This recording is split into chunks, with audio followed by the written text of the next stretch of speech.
quero trazer à tona o texto de Êxodo, capítulo 19, versículos 5 ao 6. Está assim escrito que Deus escolheu a nação de Israel para que ela fosse a sua propriedade peculiar dentre todos os povos, porque toda a terra era dele. E o objetivo de Deus, versículo 6, era que eles fossem o reino sacerdotal e povo santo. Assim como essa imagem que você está vendo, que nós temos uma bola no centro de cor azul, e ela se conectando com outras bolas, ela vai se conectando com todas as outras bolas. Eu coloquei essa imagem para simbolizar exatamente o papel que Israel desempenhava no plano da sabedoria de Deus, na expansão desse mistério. Israel foi escolhido como uma nação, como um reino sacerdotal, para que através dele, ele pudesse levar o testemunho de Deus, a glória do nome de Deus, a santidade do nome de Deus, os juízos de Deus, as palavras de Deus, para todos os povos, e cumprir assim com a linha de baixo da aliança abrâmica, que dizia: "Se tu uma bênção, e em ti serão benditas todas as famílias da terra." Israel foi escolhido para ser um reino sacerdotal, um reino para ligar os outros povos a Deus. E a nossa revista, no tópico 1.3, você vai ver aí outras referências bíblicas que o nosso escritor, de maneira muito bem feita, vai apontar algumas profecias, algumas manifestações do Antigo Testamento que já mostrava esse mistério vindo à tona da união em um só povo, da salvação dos gentios, da mensagem de Deus ser levada a outras nações e não somente à nação de Israel. Aleluia. Dessa forma, irmãos, nós fizemos uma breve análise, como falei, dos tópicos 1 e 3 da nossa revista. De forma que nesse momento nós entraremos já na análise de como esse mistério foi revelado no Novo Testamento. Começamos relembrando o que fora tratado na lição número 7. E o próximo slide vai mostrar que na lição número 7 nós tratamos diversos passos que Cristo caminhou para derrubar a parede de separação. Aí a imagem está mostrando um muro sendo derrubado, martelado por martelada, tijolo por tijolo sendo quebrado. E grande era a separação que afastava os gentios da salvação de Cristo, da salvação, da revelação de Deus através dos judeus. E Jesus foi trabalhando sistematicamente para tirar esse muro, desde as profecias messiânicas, desde a sua descendência, sua árvore genealógica, que escolheu atendo 4 mulheres gentias para fazer parte da descendência do Messias, desde a referência dos 3 reis magos, ali adorando e referenciando, sendo os primeiros a reverenciar o Messias, desde a mensagem de João Batista, desde a escolha do seu ministério dentro da Galileia dos gentios, desde a fé, o episódio do centurião romano, em que Jesus destaca a fé, desde o carinho que Jesus dispensou aos samaritanos, diversos episódios narram o carinho e todo o cuidado que Jesus teve com o povo samaritano, desde a fala e a defesa que Jesus fez na sinagoga de Nazaré, acerca de como Deus tira o pão dos filhos e dá aos que são chamados cachorrinhos, aos gentios, assim como fez na época do profeta Elias e Eliseu, que foram usados para socorrer a viúva de Sarepta e Naamã, o Ciro. Aleluia. Desde a purificação do templo, em que Jesus também ali, tijolo por tijolo, quebrou a separação que havia ali, afastando os gentios do local reservado para adoração, e os cambistas tinham ocupado aquele local. desde o episódio da mulher sírio-fenícia, utilizado por Cristo para passar uma forte lição transcultural aos seus discípulos, a grande comissão em que Jesus comissiona os discípulos a ser testemunhas não somente em Jerusalém, mas ao mesmo tempo que estivessem cuidando da evangelização e do discipulado de Jerusalém, deveriam ser testemunha na Samaria, na Judéia e até os confins da terra. A saber também, Mateus 28, ide por todo mundo e fazei discípulo, ide por todo mundo foi o chamado, foi a ordenança de Cristo para a igreja, para os seus apóstolos. Não era para se voltar apenas para o ministério entre os judeus, mas a igreja que Cristo estava fundando era uma igreja transcultural, voltada para alcançar os povos transculturais, outros povos, tanto Jerusalém, quanto Judéia, Samaria e até os confins da terra. Assim Jesus atuou no Novo Testamento, revelando o mistério de Deus, quebrando a parede de separação. E agora nós entramos na análise do livro de Atos dos Apóstolos.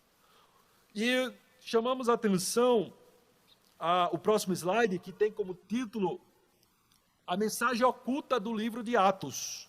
Eu trago uma pequena parte, uma citação do livro Fator Melquisedeque, na página 159, e assim ele transcreve o autor. Milhões de cristãos julgam que o livro de Atos dos Apóstolos, de Lucas, registra a obediência dos 12 apóstolos à grande comissão, mas ele, na verdade, relata a relutância dos mesmos em obedecê-la. Irmãos, parece que nós lemos errado, e dá vontade de ler novamente. Será que é isso mesmo? Será que o livro de Atos dos Apóstolos registra a obediência dos 12 apóstolos de Cristo, cumprindo o ídolo do Senhor a todos os povos, tanto em Jerusalém, Judéia, Samaria e até os confins da terra? Ou o livro de Atos dos Apóstolos, como foi dito aqui pelo autor do livro Fator Melquisedeque, que é o Don Richardson? Será que o livro de Atos registra a relutância desses 12 discípulos em alcançar os gentios, os outros povos? Estávamos diante ainda do muro de separação. Será que procede? Este é o nosso objetivo no segundo tópico, praticamente. A maior parte da nossa aula dessa feita, iremos imergir e entrar nas páginas do livro de Atos dos Apóstolos. Chamo você que está nesse momento ouvindo a se endireitar, numa linguagem figurada, apertar o cinto, se preparar para ter uma visão diferente acerca do livro de Atos dos Apóstolos. Glória a Deus. Vamos lá. O próximo slide traz duas imagens que eu quero conectar aqui com vocês. Essas duas imagens nós vemos, irmãos, a prática do bullying.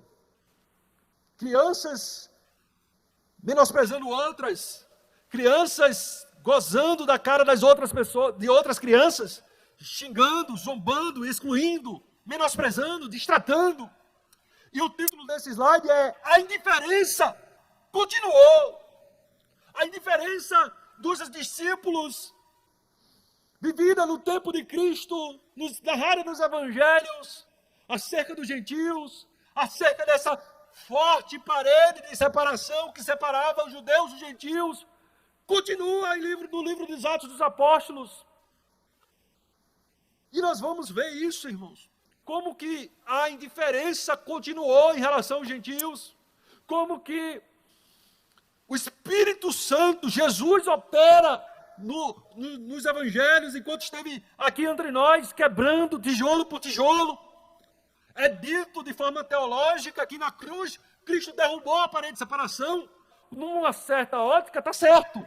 No aspecto teológico, interpretando, numa análise mais abrangente, mais distante, mas numa análise mais próxima dos fatos, nós vamos constatar, sim, esta parede de separação ainda em pé, afastando os judeus dos gentios, afastando os gentios da salvação providenciada por Cristo na cruz.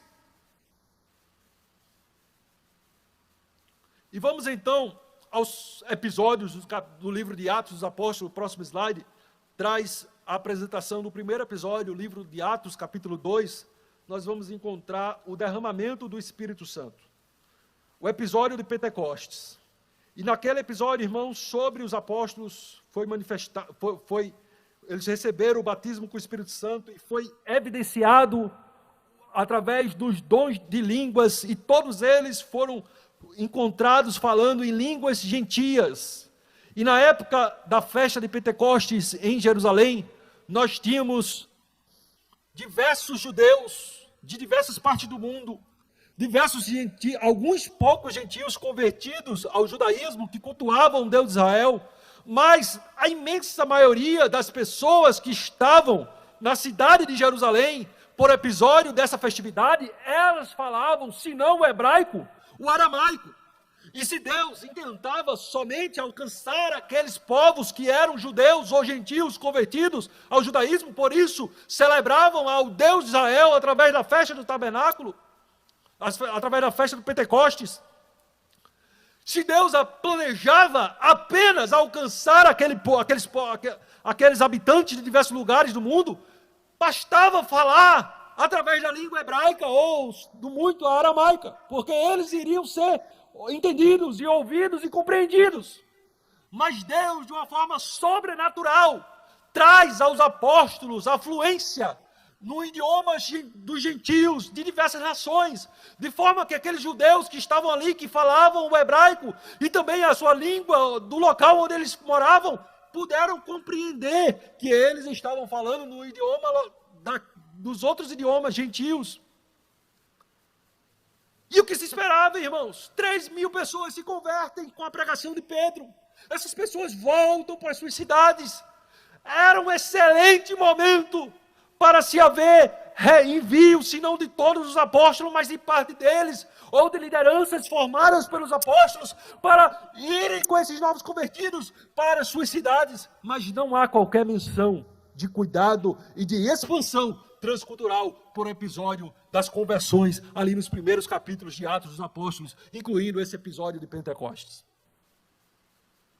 Eles apenas ignoram os idiomas. A partir daquele momento que eles falam, a Bíblia não transparece que eles utilizam esse novo idioma, essa nova fluência como uma ferramenta de evangelização transcultural. Aquilo trava apenas naquele momento. Só para ficar claro, houve a manifestação do Espírito Santo nos demais capítulos, em que houve a evidência do falar em línguas, mas especificamente no capítulo 2, que não foram línguas do céu, mas foram línguas dos homens, que foi ali, por uma ação do Espírito Santo, de uma forma extraordinária, outorgada aos apóstolos. Eles tiveram ali a plena fluência de falar nos idiomas gentios, e eles não deram qualquer sequência a esta potencialidade trazida pelo Espírito Santo para a evangelização do povo gentil naquele momento. O próximo episódio que eu separo para apontar como houve a letargia e a resistência por parte dos apóstolos no cumprimento da missão transcultural de Cristo na compreensão desse mistério revelado por Jesus e que trouxe à tona de uma forma mais robusta ainda, através da vida do apóstolo Paulo. Nós vemos, irmãos, no capítulo 5, do versículo 42 de Atos, a transcrição bíblica que todos os dias, no templo e nas casas, não paravam de ensinar e anunciar a Jesus, o Cristo. Esse texto tem sido muito utilizado em muitas pregações, como um ponto alto de observação e de exemplo e de imitação para a igreja hoje em dia. Mas se nós formos fazer a interpretação desse texto com base do mistério que nós estamos estudando nessa lição, revelado pelos apóstolos e pelos profetas, que tem como expoente a vida do apóstolo Paulo e os seus escritos, nós vamos ver que neste texto, os apóstolos do Senhor ainda estavam se ligando ao templo judaico e com tal, estavam se aproximando de rituais, de cerimônias e de uma liturgia que em Cristo foi cumprida completamente. Quando a Bíblia diz aqui, perseveravam todos os dias, e eles iam todos os dias nos templos e nas casas, repartindo pão, falando de Cristo, anunciando Jesus. Essa referência de ir ao templo É algo, irmãos, que eles aos poucos foram compreendendo o mistério revelado de Deus. E era uma questão cultural. Era uma questão que prendia eles. É como, por exemplo, uma pessoa que é devota a santos e se converte ao Evangelho de Jesus Cristo, mas mesmo assumindo o compromisso de ser cristão evangélico, ele se prende ainda a fazer suas orações aos seus santos por uma questão cultural e sistematicamente eles vão se desprendendo daquilo. Então nós vemos aqui a igreja, os discípulos, os apóstolos ainda tentando manter algum tipo de comunhão e de ligação com o templo judaico. Coisa que com a revelação plena do mistério tratado nessa lição é para ficar para trás. Aleluia! A igreja começou a se reunir nas casas e deveria então fazer suas próprias assembleias, seus próprios locais de cultos para congregar as famílias. Mas eles, nos primeiros anos, continuaram indo ao templo judaico. Continuaram colocando ali a sinagoga dos judeus como principal local de reunião aos sábados. Aleluia. Próximo tópico que registra essa letargia dos apóstolos, o número de discípulos se multiplicava em Jerusalém. Vamos ler Atos capítulo 6, versículo 7. Assim diz: de modo que se espalhava a palavra de Deus e em Jerusalém se multiplicava rapidamente o número dos discípulos.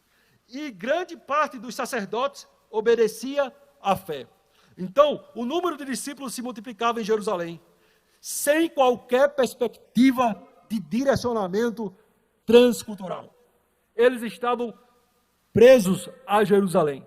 Eles estavam ignorando o tanto em Jerusalém, como Judeia, Samaria e até os confins da terra. E, irmãos, quando nós chegamos aqui, o capítulo 6, 7 e 8, nós passamos anos até chegar aí. Não é questão de 1 mês ou 2 meses, não. São algum tempo, né? Previsto aí talvez 3, 5, 6 anos. Não se sabe ao certo. Mas por muito tempo eles ficaram ali, naquela mentalidade de quartel-general. E nós, como igreja, corremos esse risco de imaginar que a nossa vida cria sentido como cristão apenas com a mentalidade de templo, com as atividades que fazemos dentro do templo, mas o chamado da igreja, nós somos chamados para fora. O próprio nome igreja quer dizer chamados para fora. Somos chamados tanto do mundo para fora do mundo, mais uma vez, como igreja do Senhor Jesus Cristo, também temos o chamado de irmos para fora, de atendermos Atos 1:8 e Mateus 28. Mas então nós vemos para o quarto fato, no slide, se apresenta a impaciência de Deus. E assim, registra aqui o tópico, a impaciência de Deus começa a trazer perseguição à igreja para desalojá-los dos seus ninhos. Vamos ler Atos capítulo 7, versículo 58, e em seguida Atos capítulo 8, versículo 1. Irmãos, se você nunca olhou para a perseguição da igreja em Atos capítulo 8, com esse olhar, mas observe se não faz sentido. Deus promove a perseguição da igreja. Deus, de forma impaciente, não aguentando mais aquela mensagem de estar preso em Jerusalém, ele promove uma perseguição e ele levanta um instrumento que no primeiro momento foi movido por ódio, por raiva, por uma religiosidade, um farisaísmo, que foi Saulo de Tarso. Foi levantado como instrumento, e a Bíblia registra no capítulo 7, versículo 58, que expulsando o primeiro mártir chamado Estevão, ele foi apedrejado e as suas roupas foi colocada aos pés de Saulo de Tarso. Saulo a ser usado por Deus desde o momento antes da sua conversão. E assim, para ficar claro a intenção de Deus, vejamos a narrativa no capítulo 8, versículo 1. Também Saulo consentia a morte dele. Desencadeou-se naquele dia uma grande perseguição contra a igreja que estava em Jerusalém. E todos foram espalhados pelas terras da Judeia, de Samaria, exceto os apóstolos.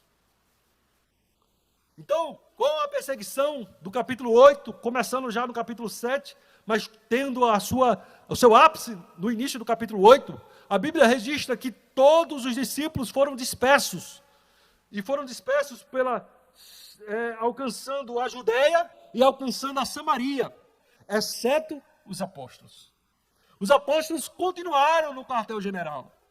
Continuaram debaixo da perseguição, na certa, escondidos, mas não saíram para o cumprimento transcultural. Mas os demais saíram, levando as palavras de Deus, fugindo da perseguição. E por onde iam? Iam levando a palavra de Deus. Consequentemente, o crescimento do evangelho começa a se apresentar na cidade de Samaria, através de Filipe, que não era o apóstolo, era o Filipe leigo, que foi separado por Deus ali para servir às mesas, no capítulo 6 de Atos. E depois que o evangelho explode em Samaria, pelo ministério de Filipe, aí sim, pela primeira vez, apenas no capítulo 8, nós temos uma delegação apostólica do apóstolo Pedro e do apóstolo João, que é enviado a Samaria para acrescentar bênção espiritual naquele avivamento, e eles são poderosamente usados por Deus naquele local. Mas logo, a Bíblia registra no versículo 25 de Atos, que eles voltam para Jerusalém. Aleluia. Deus resolve então pegar o perseguidor, chamado Saulo, no capítulo 9, versículo 4 e 6 do livro de Atos, e trata com ele: Saulo, Saulo, por que tu me persegue? E lá ali na estrada de Damasco, Saulo cai do cavalo, uma grande luz lhe encandeia, e ele pergunta: quem é que falas? Aí então Jesus fala: eu sou Jesus, a quem tu persegues.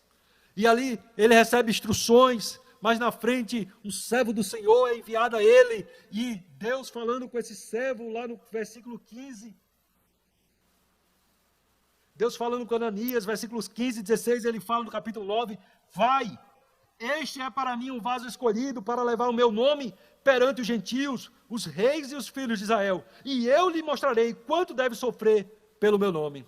Então Ananias vai ali com a missão de orar por Paulo, batizar Paulo, ser um vaso do Senhor, para que Paulo recebesse ali também o batismo com o Espírito Santo, fosse batizado nas águas, e tivesse sua visão restituída. E ali começa a vida de um grande instrumento de Deus para revelar ainda mais esse mistério, clarear ainda mais esse mistério. Deus resolve então agir de forma mais ativa, não somente através de Paulo, mas através de Pedro. Ele proporciona ali o episódio com Cornélio, no capítulo 10 de Atos dos Apóstolos. E o que chama a atenção, irmãos, acredito que todos vocês conhecem a história de Pedro com Cornélio, mas o que me chama bastante atenção é quando Pedro volta para Jerusalém. O capítulo 11, versículo 2 e 4. Pedro tem que apresentar uma defesa.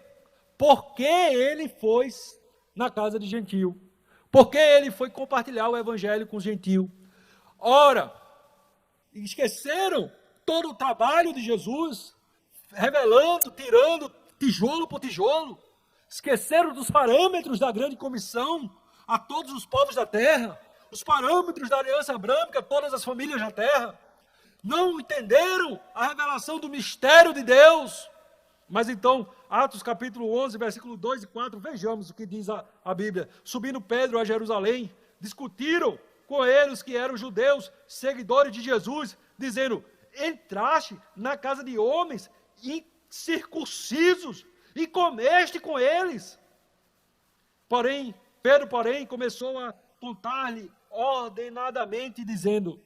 Então Pedro teve que tratar com eles como que Deus tratou com o coração dele, através de uma visão do lençol sendo estendido com diversos animais impuros e dizendo: mata e come. Pedro disse: jamais entrou coisa imunda na minha boca, longe de mim, e aquilo se repetia. Então Pedro, considerando ainda aquela visão, o Espírito Santo fala para ele: vai chegar aí alguns homens te chamando, eu estou nesse negócio, vai, sem questionar. Eram os homens enviados por Cornélio. Chegando lá na casa de Cornélio, Pedro, ao anunciar o evangelho, ao anunciar a obra salvífica de Cristo na cruz do Calvário, e ao anunciar que através do arrependimento dos pecados, através da fé em Jesus, todos têm acesso à remissão de pecados, que Deus, ele entende e compreende que Deus não faz acepção de pessoas. Naquele momento o Espírito Santo de Deus desce, e é visto a manifestação do falar em línguas em toda a casa de Cornélio. Pedro fica maravilhado, de forma que ele tem ali uma comprovação robusta, incontestável, da atuação de Deus, levando o evangelho aos gentios. Aleluia. Assim, esse episódio marca essa revelação, e também ele é tratado no tópico 2 da nossa revista. Ele marca a revelação desse mistério no Novo Testamento. No próximo slide nós vamos ver o evangelho chegando à Fenícia, Chipre e Antioquia, capítulo 11, versículo 19 ao 22 de Atos. E observe, irmãos, que no versículo 19 fala o seguinte: os que foram dispersos pela perseguição desencadeada pela morte de Estevão chegaram até Fenícia, Chipre e Antioquia, não pregando a ninguém a palavra, senão somente os judeus. Então, mesmo os que estavam sendo dispersos, nesse caso aqui, Filipe já tinha alcançado a Samaria, era a exceção, mas nesse caso aqui, os que foram dispersos para essa região da Fenícia e de Chipre, eles foram anunciando apenas aos judeus. E como é que eles alcançavam os judeus? Pregando nas sinagogas. Eles procuravam as sinagogas, os judeus se reuniam nas sinagogas nos sábados, e eles limitavam a pregação de Jesus como Messias, do Jesus que cumpriu as profecias messiânicas, que morreu na cruz, que ressuscitou dentre os mortos. Ele limitava apenas aos judeus. Mas, irmãos, a Bíblia registra, veja como surgiu a igreja de Antioquia. Havia, porém, entre eles, alguns de Chipre e de Cirene, os quais, entrando em Antioquia, falaram aos gregos anunciando o Senhor Jesus. Então, os que eram de Chipre e de Cirene foram anunciar, não na cidade deles, mas na cidade de Antioquia, em outra cidade. Quando chegaram em outra cidade, aí eles resolveram falar não somente para os judeus, mas para os gregos. Quando eles resolveram alcançar os gentios, aí vem a narrativa bíblica. E a mão do Senhor, versículo 21, a mão do Senhor era com eles, e grande número de pessoas creu e se converteu ao Senhor. Então, quando a igreja entrava no cumprimento do mistério de alcançar os gentios, a mão do Senhor era estendida, como aconteceu em Samaria, quando Filipe atingia ali os samaritanos, aconteceu também em Antioquia, quando o ministério começou a alcançar muitos gregos, muitos gentios, começaram a fazer parte da igreja do Senhor. Então, os apóstolos enviaram para lá Barnabé para pastorear aquele grande rebanho que cresceu de uma forma tão rápida ali na cidade de Antioquia. E, irmãos, naquela cidade de Antioquia, nós vemos Barnabé chamando Paulo, e ali começa o início da obra missionária na vida de Paulo. E para falar da preparação dessa obra missionária na vida de Paulo, eu quero ler o registro de Gálatas, capítulo 1. Observe comigo. Em Gálatas, capítulo 1, versículo 18, nós temos o seguinte: depois, passados 3 anos, subi a Jerusalém para ver Pedro e fiquei com ele 15 dias. Aqui no capítulo de Gálatas, nos primeiros capítulos de Gálatas, Paulo apresenta uma cronologia, um espaço de tempo, em que nós podemos tirar conclusões acerca de quanto tempo os apóstolos ficaram presos em Jerusalém. Primeiro ele fala no versículo 18, 3 anos. Depois ele vai para o capítulo 2, versículo 1 e 2, e ele fala de mais 14 anos. Primeira ida ele vai, depois de 3 anos da sua conversão, ele vai a Jerusalém, encontra-se com Pedro, depois ele passa mais 14 anos para voltar a Jerusalém. Quando ele volta a Jerusalém, depois de 14 anos, ou seja, só aí já fazem 17 anos do capítulo 9 de Atos, até o início, a primeira viagem missionária de Paulo, que se dá, salvo memória, lá para o capítulo 13 de Atos, só aí se dá já 17 anos, né? Então veja como foi essa preparação missionária de Paulo. Paulo, capítulo 2, versículo 1 e 2. Depois, passados 14 anos, subi outra vez a Jerusalém, com Barnabé, levando também comigo a Tito. E subi por causa de uma revelação, e lhe expus o evangelho que prego entre os gentios, mais particularmente aos que pareciam ter maior destaque, para que de maneira alguma não corresse ou não tivesse corrido em vão. Então Paulo procura ali o corpo apostólico, os principais do corpo apostólico ali em Jerusalém, e ele explica ali para eles a revelação do Evangelho, alcançando os gentios, não voltado para as sinagogas judaicas, não voltado para os rituais judaicos, não voltado para o templo judaico, para o sacrifício dos animais, não voltado para a guarda do sábado, nem a guarda da circuncisão, mas entendendo a revelação do mistério de qual judeus e gentios, mediante o arrependimento dos seus pecados, mediante a fé, formariam a igreja. Paulo apresenta ali aos apóstolos a revelação desse mistério que Deus estava construindo ao seu coração. Paulo ali vem pegar a bênção dos apóstolos, se remetendo aos apóstolos, colocando ali toda a expectativa dele de alcançar os gentios antes das suas viagens missionárias, e a revelação desse mistério aos apóstolos. E vejamos as conclusões que os apóstolos chegaram. Versículos 6 ao 9. E quando aqueles que pareciam ser influentes, quais tenham sido no outro tempo, não importa, Deus não aceita a aparência do homem. Esses, digo, que pareciam ser influentes, nada me acrescentaram. Então Paulo fala, olha, eu apresentei para eles a revelação, eu apresentei para eles o mistério da formação da igreja entre os gentios, eu apresentei para eles que a não necessidade de observarmos rituais e cerimônias que servem como barreiras de separação. Eu apresentei para eles que se os gentios se arrependessem e crescem, eles seriam também filhos de Abraão, herdeiros das promessas feitas a Abraão, herdeiros espirituais, filhos de Deus, tal qual os judeus, apenas pelo arrependimento e fé. Mas eles pouco me apresentaram, como que apenas ouviram. E veja as conclusões que os apóstolos chegaram. Pelo contrário, viram que o evangelho da incircuncisão me fora confiado, como a Pedro o da circuncisão.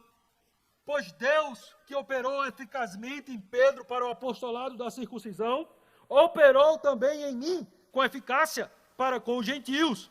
Quando conheceram a graça que me fora dada, Tiago, Cefas e João, que eram considerados as colunas, estenderam-nos a mão direita em sinal de comunhão, e a mim e a Barnabé, para que nós fôssemos aos gentios, e eles fossem a circuncisão.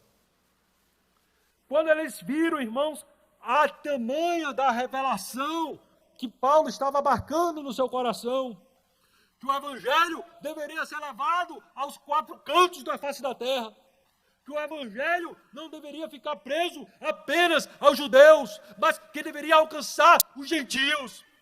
Eles estenderam a mão, abençoaram, concordaram, e ali Paulo consegue a bênção, que é importantíssimo para nós, para todos nós que fazemos a obra do Senhor. Estamos ligados à nossa autoridade, às nossas autoridades espirituais, e temos a bênção de Deus através deles. Mas, irmãos, nessa bênção que eles deram, transparece uma falta, uma incoerência, uma incompatibilidade com as diretrizes dadas por Cristo da grande comissão. Veja que se alguns dos apóstolos tivessem ido já para o ministério entre os gentios, Paulo e Barnabé não teriam sido apresentados pelos apóstolos como os únicos apóstolos, como os únicos enviados a alcançar os gentios. Mas nesse episódio, os apóstolos colocam ali e apresentam todo o mundo transcultural, todo o desafio missionário em outros países, toda a Europa, toda a Ásia, todos os confins da terra conhecidos naquele tempo, aos cuidados de Paulo e de Barnabé. E isso, irmãos, já se passaram 17 anos, só pela cronologia de Paulo aqui em Gálatas capítulo 1. E aí no slide eu faço a pergunta, por que os apóstolos permaneceram ano após ano em Jerusalém sem atender o chamado transcultural? No mínimo 20 anos se passaram. E há um consenso há uma probabilidade bastante alta de que eles só passaram a sair, de fato saíram de Jerusalém, do episódio da destruição de Jerusalém pelo general Tito no ano 70 depois de Cristo, que seria então aí 27 anos, não, seria aí aproximadamente 37 anos da morte de Jesus, né?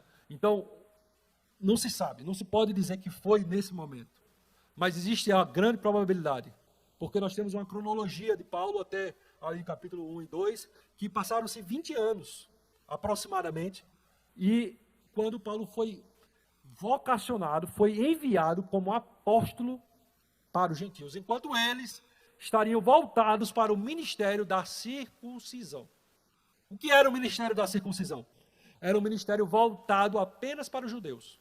Era um ministério que tinha a sua relevância, tinha a sua importância, foi importante para os apóstolos estarem nos primeiros anos da sua fé em Jerusalém, foi fundamental, irmãos. Eu não quero ser ignorante quanto a essa necessidade. Eles estavam ali consolidando a igreja. Eles estavam ali consolidando as memórias do que Cristo havia ensinado para eles. Eles estavam ali trazendo, escrevendo o Evangelho de Mateus, o Evangelho de João foi escrito bem mais na frente, né? Bem mais na frente. Então, mas ali o primeiro evangelho ali, o Evangelho de Marcos, que foi ali através da orientação de Pedro, João Marcos escreve o Evangelho. Já o Evangelho de Lucas já foi através da mentoria de Paulo a Lucas, e Lucas também pode ter consultado outras fontes. Mas os primeiros evangelhos, os primeiros escritos, era importantíssimo eles estarem juntos. Mas, irmãos, 20 anos, 30 anos, até termos o registro histórico de que, de fato, eles foram, mas já foram lá no final. Lá no final. Pedro é executado em Roma como mártir. Há registro que Tomé chega à Índia. Há registro que João entra na região de Éfeso e Esmirna, na região da Ásia, campos missionários abertos por Paulo, e assim por diante. Eles realmente foram dispersos de Jerusalém, mas passaram muito tempo. Esse mistério foi sendo revelado, talvez o que tenha gerado essa de fato, ida para eles, para os outros locais, tenha sido a destruição de Jerusalém, ou o próprio registro do livro de Atos, Lucas escrevendo e divulgando o registro do livro de Atos, como que as viagens missionárias de Paulo foram tão abençoadas por Deus, né? E, irmãos, eu quero trazer uma referência do livro Fator Melquisedeque, página 168, que fala o seguinte. O próximo slide vai ter essa frase, essa construção. Havia agora pelo menos 15 homens, geralmente reconhecidos como apóstolos, desde que Matias e Tiago, o irmão do Senhor, Saulo e Barnabé se juntaram aos 11 primeiro. Todavia, desses 15, apenas 2 foram comissionados para evangelizar cerca de 900 milhões de gentios existentes no mundo daquela época. Os outros 13 estavam convencidos de que todos deviam dedicar-se à evangelização de aproximadamente 3 milhões de judeus, entre os quais já se encontravam dezenas de milhares de crentes dando o seu testemunho. Sua entusiasmada disposição ao permitirem que Paulo e Barnabé se encarregassem de todo mundo gentil confunde a mente. Seria esta a intenção do Senhor? Amém. Então, ele pergunta e faz essa reflexão. Será que essa seria a intenção do Senhor? Né? Mas, sistematicamente, esse mistério da revelação da igreja estava sendo formado. Um outro ponto, para caminharmos para o final, para o aspecto conclusivo dessa aula, está o embate que Paulo teve com Pedro. Certa vez, Pedro estava com Paulo e Pedro comia com os gentios, fazia a sua refeição com os gentios. E, de repente, quando chegavam alguns judeus de Jerusalém, que eram da parte de Tiago, que era mais voltado para as tradições judaicas, Pedro se desfez daquele contato com os gentios e se vestiu da carapuça da circuncisão, e de forma que Paulo disse que até Barnabé se deixou levar por essa dissimulação de Pedro. Então Paulo vai e exorta Pedro: olha, Pedro, essa sua postura não está de acordo com o Evangelho. A revelação do mistério de Deus. Aí Paulo começa a falar várias coisas, está lá no capítulo 2 de Gálatas, mas eu quero destacar aqui algumas partes. Ele vai lá no versículo 16, ele fala: sabendo, Pedro, que o homem não é justificado pelas obras da lei, mas pela fé em Jesus Cristo. E tem mais, Pedro, capítulo 20, versículo 21. Não aniquila a graça de Deus, porque se a justiça provém da lei, segue-se que Cristo morreu debalde, inutilmente. Se a gente defender que nós temos que guardar as tradições judaicas, como se não misturar pelos gentios, como guardar a circuncisão, nós estamos fazendo a morte de Cristo na cruz sendo inútil, porque nós estamos defendendo uma salvação não mediante a fé, mas uma salvação mediante obras. No capítulo 5, versículo 2 e 4 de Gálatas, Paulo continua defendendo esse mistério, defendendo a revelação do Evangelho, e ele fala: eis que eu, Paulo, vos digo, que se vos deixar de circuncidar, Cristo de nada vos aproveitará. De novo protesto a todo homem que se deixar circuncidar, que está obrigado a guardar toda a lei, separado estáis de Cristo. Vós, os que vos justificais pela lei, da graça tendes caído. Então assim Paulo estava orientando a igreja, aos Gálatas, que se deixassem levar por esse judaísmo, por essas tradições judaicas, da circuncisão, da guarda do sábado, da separação com o povo gentio, eles estavam caindo da graça, virando as costas para o sacrifício de Cristo. Esta era a revelação do mistério, da salvação mediante a fé, da justificação apenas pela fé. Aleluia. Glória a Deus. E este era o ensino de Paulo à igreja. Gálatas capítulo 3, versículo 26 ao 29, Paulo ensinou: porque todos sois filhos de Deus pela fé em Cristo Jesus. Nisto não há judeu nem grego, não há servo nem livre, não há macho nem fêmea, porque todos vós sois um em Cristo Jesus. E se sois de Cristo, então sois descendência de Abraão, herdeiros conforme a promessa. Eis aí o mistério de Deus sendo revelado entre os homens, através muito da instrumentalidade do seu servo Paulo. Aleluia. Glória a Deus. E o último episódio nessa desconstrução desse muro foi o concílio em Jerusalém, em que Paulo desce para Jerusalém, sobe a Jerusalém, para construir um entendimento apostólico acerca de algumas controvérsias que alguns judeus judaizantes, alguns cristãos que guardavam o entendimento do cristianismo preso ao judaísmo, que não compreenderam o mistério, estavam difundindo entre algumas igrejas abertas por Paulo, que se eles não circuncidassem, não podiam fazer parte da família de Deus, porque eles seriam incircuncisos, porque não seriam família de Deus. Então Paulo leva o caso aos apóstolos, e aí mostra como a igreja, fundamentada pelos apóstolos, pela doutrina dos apóstolos, era organizada naquele tempo, né? E ali os apóstolos decidem que não vamos colocar peso, que vamos abraçar o mistério nos termos que foi clareado de uma forma tão brilhante e tão profunda pelo apóstolo Paulo, nos termos como Deus tratou com Pedro através do episódio de Cornélio, ali expandindo a visão de todos eles, que Deus não faz acepção de pessoas, que não deveria colocar qualquer peso, que a justificação não seria mais mediante obras, mediante a obediência à guarda do sábado, ou à circuncisão, ou qualquer outro ritual judaico, tão somente que eles se abstivessem da prostituição, dos ídolos e da carne sufocada, mas que eles se arrependessem e vivessem uma vida de santidade a Deus. Eles não teriam qualquer imposição da lei de Moisés, como ritual, como algo a ser feito para ser salvo. Então vem à tona, então vem ser chancelado, vem ser confirmado pelo colégio apostólico, o mistério como revelado por Paulo em suas cartas apostólicas. E ali aquela decisão é levada por todas as igrejas.